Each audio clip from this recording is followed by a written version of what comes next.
Good morning students. આજે આપણે paper 508ની unit 4 start કરશું. અને આ યુનિટ પણ આપણે જેપી શ્રીવાસ્તવવાળી ટેક્સ્ટ બુકમાંથી કરીએ છીએ, જે આપણે યુનિટ 3માં વાપરી હતી. આ વખતે આપણે જેપી શ્રીવાસ્તવાનું chapter 6 that is free electron theory of metals study કરશું.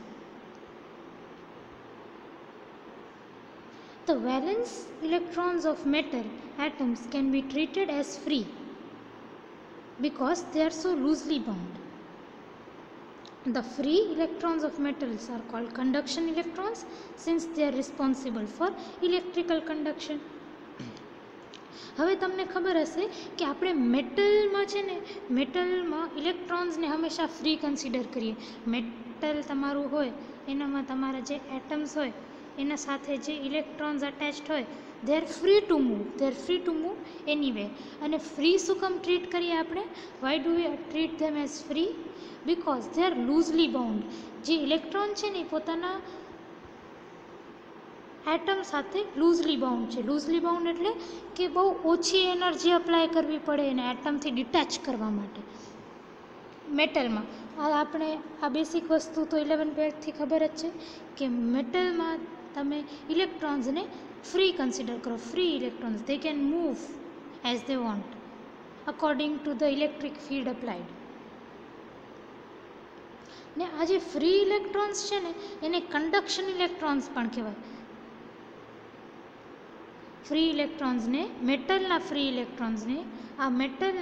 ઇલેક્ટ્રોન્સને કન્ડક્શન ઇલેક્ટ્રોન્સ પણ કહેવાય, કારણ કે એ ઇલેક્ટ્રોન્સના મોશનના કારણે જ કન્ડક્શન થાય, એટલે કે કરંટ ફ્લો થાય. કરંટ ફ્લો ક્યારે થાય?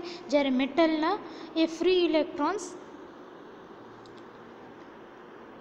ફ્લો થાય એટલે કરંટ ફ્લો થાય, વિચ મીન્સ કન્ડક્શન થાય. તો free electrons of metal are also called conduction electrons. The collective body of conduction electrons contributed by individual metal atoms is interpreted as free electron gas that occupies most of the volume of the metal. એટલે હવે આ એક metal છે અને એનામાં ઘણા બધા atoms છે ધારો કે, અને બધા એટમ્સ કારણે પોતાના કંઈક ફ્રી ઇલેક્ટ્રોન્સ હશે. તો આ મેટલમાં જેટલા એટમ્સ છે એ એટમ્સના બધા જ ફ્રી ઇલેક્ટ્રોન્સને તમે એનો કલેક્શન લ્યો તો એને ફ્રી ઇલેક્ટ્રોન ગેસ તરીકે કહી શકીએ. એક મેટલમાં ઇન્ડિવિજ્યુઅલ મેટલ એટમ્સના અલગ અલગ ઇલેક્ટ્રોન્સ હશે. હવે આ બધા ઇલેક્ટ્રોન્સ જે છે એના કલેક્શનને, મેટલમાં બધા ઇલેક્ટ્રોન્સના કલેક્શનને હું ફ્રી ઇલેક્ટ્રોન ગેસ કહીશ. We'll start with article 6.1, the Drude model. The Drude model was proposed by Drude in 1900 યરમાં ડ્રડ મોડલ પ્રપોઝ કર્યું હતું ડ્રડ નામના સાયન્ટિસ્ટે. Drude model is based on the classical kinetic theory of gases. According to Drude, the metals must have two types of particles. Drude model છે ને આપણી kinetic theory of gases related છે. Kinetic theory of gases આપણે 11th સ્ટાન્ડર્ડથી ભણી ચૂક્યા છીએ કે kinetic theory of gases શું હોય. અને ડ્રડ મોડલ પ્રમાણે મેટલ્સમાં બે ટાઈપના જ પાર્ટિકલ હોય. મેટલમાં ખાલી બે ટાઈપના પાર્ટિકલ હોય.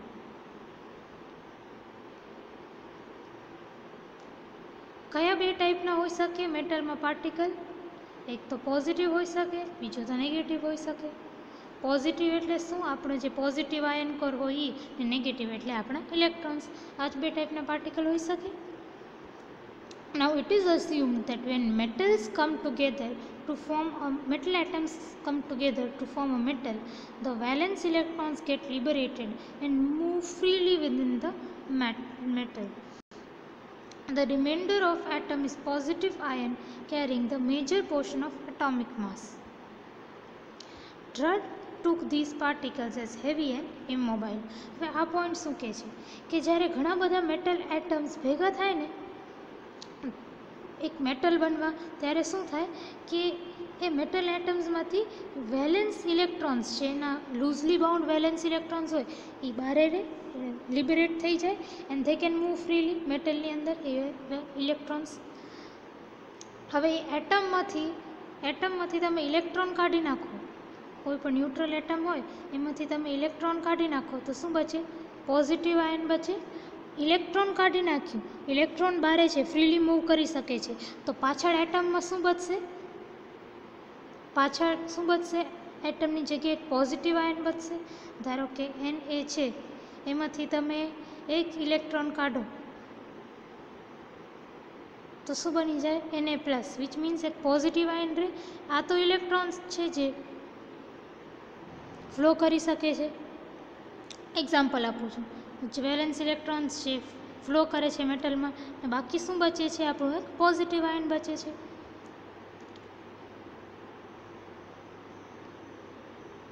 Drude took these particles as heavy and immobile. એટલે આ જે પોઝિટિવ આયન બચ્યો ને એને ડ્રડે હેવી અને ઇમોબાઇલ કન્સિડર કર્યું. હેવી એટલે બહુ ભારી અને ઇમોબાઇલ, કારણ કે એ ભારી છે તો ઇઝીલી મૂવ નથી કરતું. Immobile means something that can not move. So the remainder of the atom એટલે કે ઇલેક્ટ્રોન નીકળી જાય, વેલેન્સ ઇલેક્ટ્રોન્સ નીકળીને ફ્રીલી મૂવ કરે, એના પછી જે રિમાઇન્ડર છે જે બચે છે એ છે પોઝિટિવ આયન. અને એ પોઝિટિવ આયનને ડ્રડે કેવું લીધું? હેવી, ભારે અને immobile, which cannot move. So under the action of external electric field, the free electrons move in the background of immobile positive metal ions.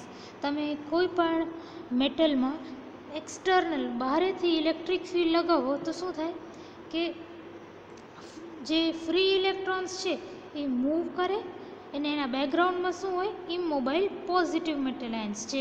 મેં તમને જે રીતે કીધું કે તમારે જે પોઝિટિવ આયન્સ છે એને ડ્રડે હેવી અને ઇમોબાઇલ લીધા હતા, વિચ મીન્સ તે કે નોટ મૂવ. અને આપણા ઇલેક્ટ્રોન્સ જે છે એ મૂવ કરી શકે છે. તો જ્યારે તમે ઇલેક્ટ્રિક ફિલ્ડ લગાવો ને એ મેટલમાં, તો આ these electrons they will move in the background of immobile positive metal ions. એટલે જે પોઝિટિવ આયન્સ મેટલ આયન્સ છે એ ઇમોબાઇલ છે, મૂવ નહીં કરે, ખાલી ઇલેક્ટ્રોન્સ મૂવ કરશે.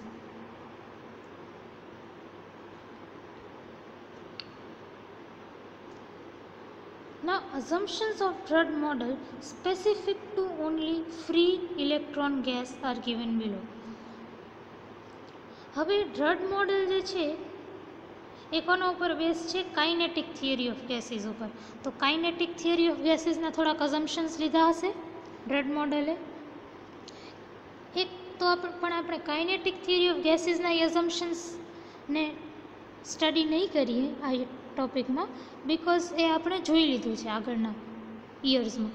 આપણે ડ્રડ મોડેલનું ખાલી જે ફ્રી ઇલેક્ટ્રોન ગેસ સાથે રિલેટેડ છે ને એટલા જ અઝમ્પશન્સ સ્ટડી કરશું.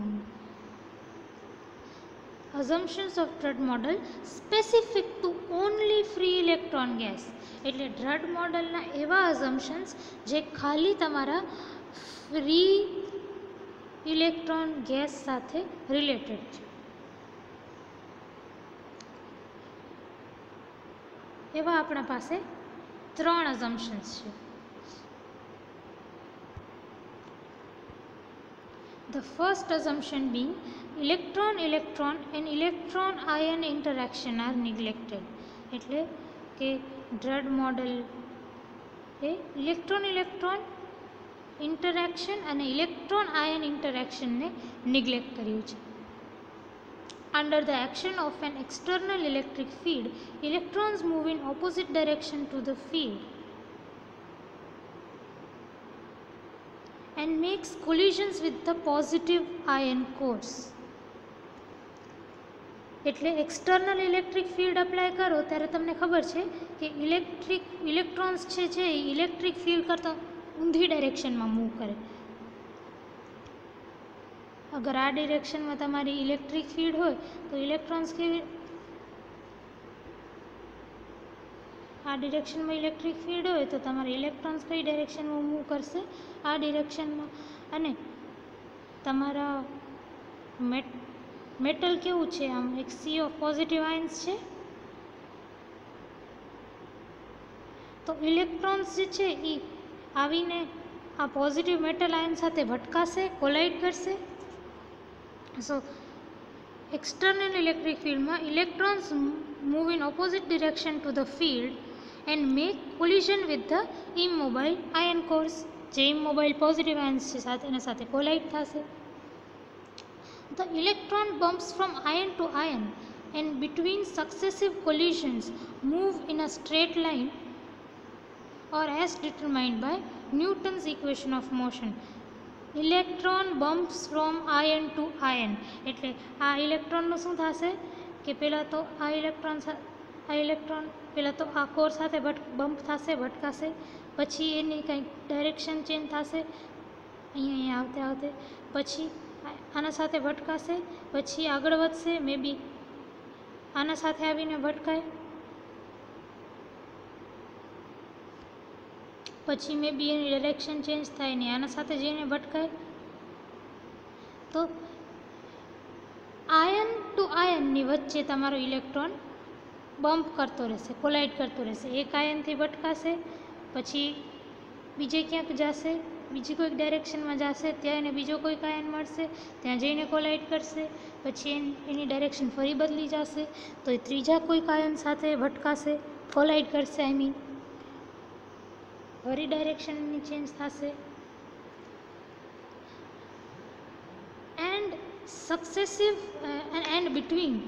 And between successive collisions moves in a straight line. એટલે કે કોઈ પણ બે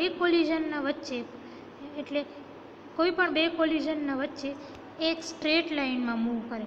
જો પહેલાં ઇલેક્ટ્રોન અહીંયા આવ્યો, આના સાથે ભટકાણો આ એટમ સાથે, પછી અહીંયા આવીને મે બી આ એટમ સાથે ભટકાણો, તો આ બે કોલિઝનના વચ્ચે પહેલાં અહીંયા કોલિઝન થયું, પછી અહીંયા કોલિઝન થયું, આ બે કોલિઝનના વચ્ચે તમે જુઓ તો એ સ્ટ્રેટ લાઇનમાં મૂવ કરે છે ઇલેક્ટ્રોન. આ રીતે મૂવ નથી કરતો, આ રીતે મૂવ નથી કરતો, એ સ્ટ્રેટ લાઇનમાં મૂવ કરશે as determined by Newton's equation of motion.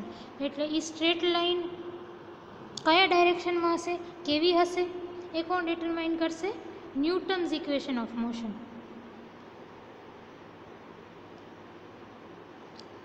તો સક્સેસિવ કોલિઝન્સ એટલે કોઈ બે લાઘટ કોલિઝનના વચ્ચે તમારો ઇલેક્ટ્રોન સ્ટ્રેટ લાઇનમાં મૂવ કરશે, અને આ સ્ટ્રેટ લાઇન કઈ ડાયરેક્શનમાં હશે અને કેવી હશે એ ડિટરમાઇન કોણ કરશે? Newton's equation of motion.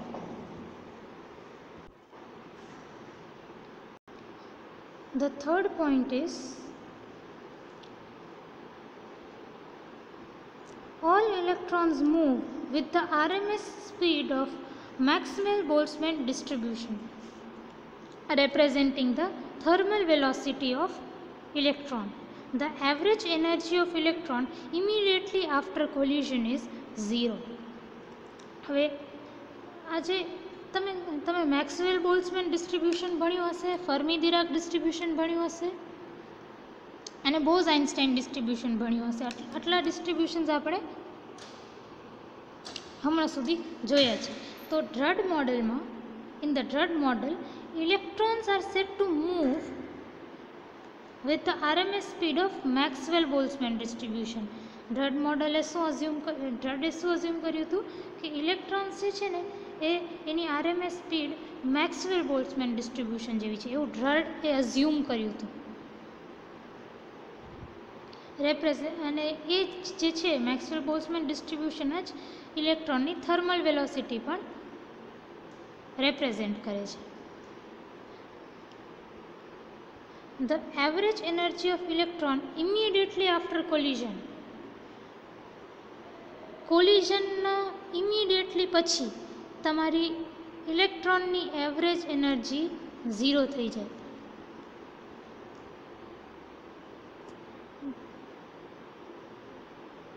ધારો કે આ ઇલેક્ટ્રોન આવે છે, આમ બાજુ ટ્રાવેલ કરે છે અને આ આયન સાથે કોલાઇડ કરશે. તો કોલાઇડ કરતે જ ને immediately after collision average energy of electron is 0. Collide કરવાની સાથે જ ઇલેક્ટ્રોનની એવરેજ એનર્જી 0 થઈ જશે. આ ડ્રડ મોડલના 3 અઝમ્પશન્સ છે, specific to only free electron gas.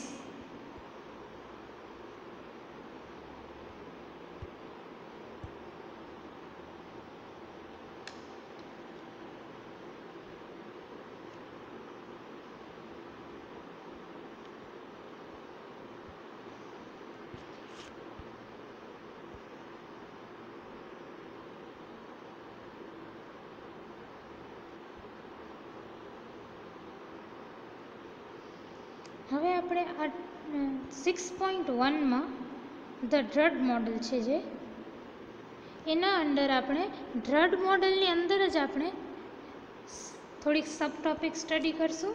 The first one is electrical conductivity of metals, again Drude મોડલને યુઝ કરીને. પછી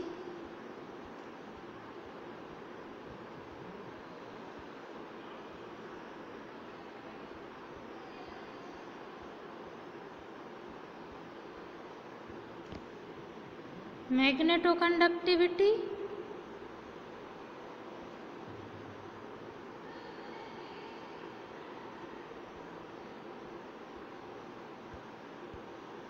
અને એક તમારી ટોપિક આવશે થર્મલ કન્ડક્ટિવિટી, એ આગળ આવશે.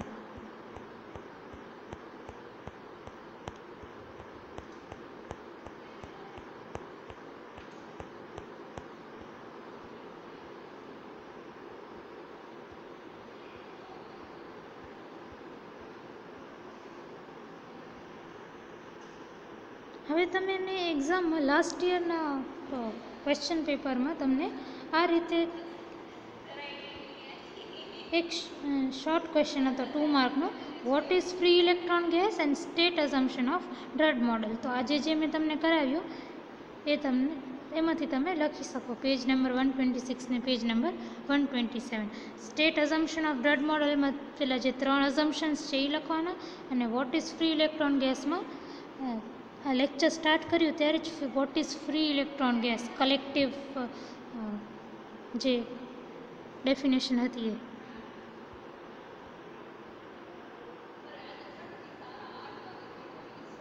પછી તમને આવો પણ ક્વેશ્ચન આવી શકે, explain Drude model in brief.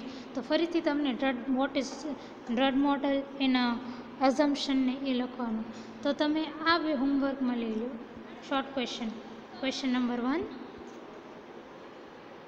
અને ક્વેશ્ચન નંબર 7.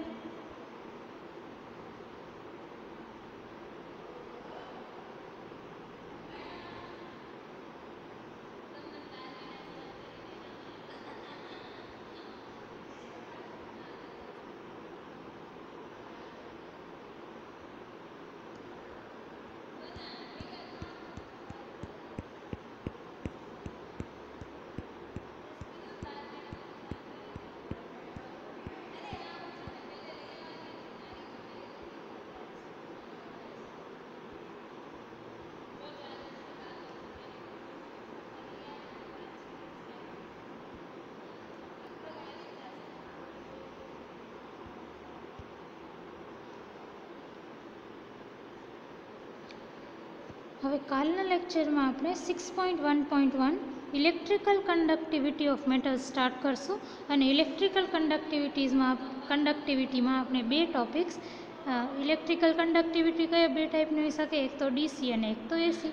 તો આપણે DC conductivity and AC conductivity study કરશું.